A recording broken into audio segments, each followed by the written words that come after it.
കടലാസിലെ ഒപ്പുകൾക്ക് കടലിൽ യാതൊരു വിലയുമില്ലെന്ന് ഇറാൻ ഒരിക്കൽ കൂടി തെളിയിച്ചിരിക്കുന്നു.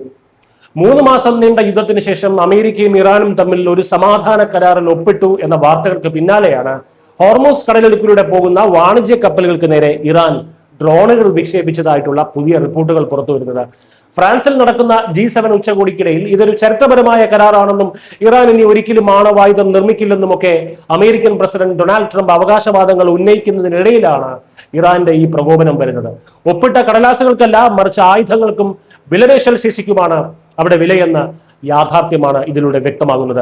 അമേരിക്കൻ സേന ഈ ഡ്രോണുകളെ ലക്ഷ്യസ്ഥാനത്ത് എത്തും മുൻപേ തന്നെ തകർത്തു എന്ന് അവകാശപ്പെടുന്നുണ്ടെങ്കിലും ഇതിന് പിന്നിലെ ഇറാന്റെ സന്ദേശം വളരെ വളരെ വ്യക്തമാണ്. Iranian revolutionary guard corps IRGC എന്നറിയപ്പെടുന്ന ഇറാന്റെ സമാന്തര സൈനിക ശക്തിയാണ് ഈ ഡ്രോണുകൾ വിക്ഷേപിച്ചത്.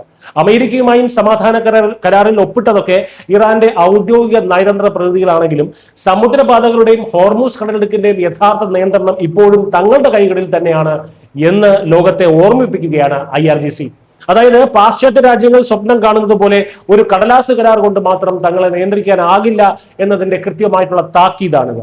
ഈ സംഭവം പാശ്ചാത്യ രാജ്യങ്ങളുടെ നയതന്ത്രത്തിന്റെ വലിയൊരു പരാജയമാണ് ചൂണ്ടിക്കാണിക്കുന്നത്.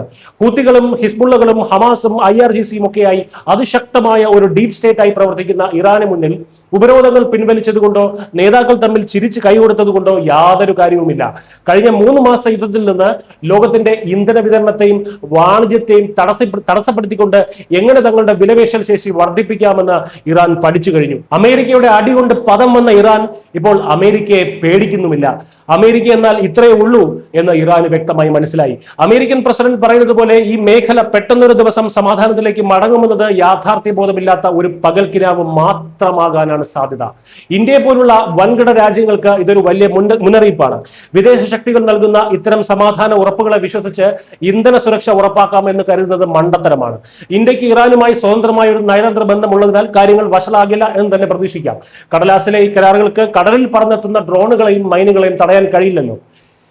ഇന്ത്യയെ സംബന്ധിച്ചിടത്തോളം സ്വന്തം നാവികസേനയുടെ കരുത്ത് വർദ്ധിപ്പിക്കുകയും കൂടുതൽ സമുദ്രപാതകൾ കണ്ടെത്തുകയും ചെയ്യുക എന്നത് മാത്രമാണ് ഇതിൽ നിന്നുള്ള ഒരു ശാശ്വതമായിട്ടുള്ള പോംവഴി എന്ന് പറയുന്നത്.